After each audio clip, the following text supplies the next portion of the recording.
At tapos na nga pong mahabang holiday break kaya marami nang pabalik sa Metro Manila. Kumusta kaya ang biyahe? Ang sitwasyon sa Parañaque Integrated Terminal Exchange sa pagtutok live ni Dano Tingkungko. Kasagsagan na ng uwian ng maraming nagbakasyon nitong Pasko at Bagong Taon. Pero kumpara raw nitong Sabado, mas maaliwalas ang sitwasyon sa Parañaque Integrated Terminal Exchange kaninang umaga.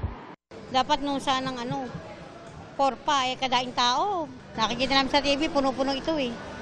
Hindi kami nakisabay. Mas konti ngayon. Baga po kami umalis sa Cavite. Mga 6. Baka traffic din po. Bakante pa yung bus ngayon, kaya okay siya.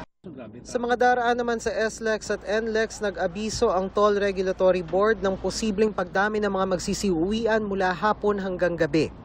Inaasahan po namin na maybe there will be more motorists who will be coming back to Metro Manila starting after lunch today up to evening at bukas po ng maaga, yung madaling araw. Pangamata, hindi pa ho naman lahat ng ating problema sa sistema ay naayos na. Karamihan po naayos na. Ayon naman sa Philippine Coast Guard, nasa 200,000 pasahero ang inaasahang uuwi ngayong araw. Nitong Biyernes, may mahigit 192,000 na outbound passengers at mahigit 187,000 inbound passengers sa lahat ng pantalan sa buong bansa.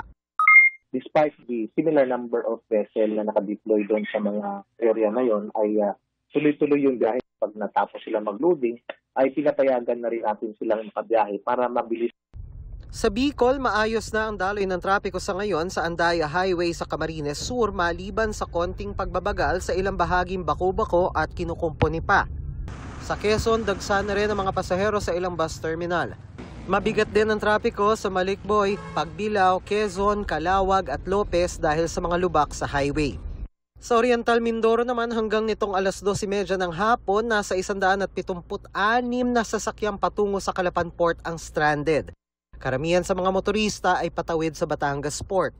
Ayon sa Philippine Ports Authority, sinuspindi mula kagabi ang booking system sa mga Ro-Ro cargo vehicle kaya first come first serve muna ang sistema sa Calapan Port. Kagabi naman maraming pasahero ang dumagsa sa departure area ng NAIA Terminal 1.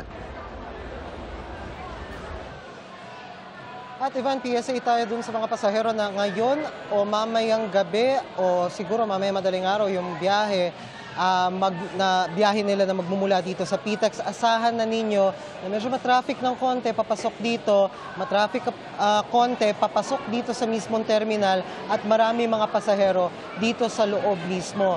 Kaibang-kaiba yan kumpara kaninang umaga pero inaasahan nga ng pamunuan ng PTEX na lalo pang mapupuno yan habang lumalalim ang gabi, lalo't as of 5 p.m. sa tala ng PTEX nasa 123,836 na ang foot traffic dito sa PTEX sa buong maghapon. Ivan?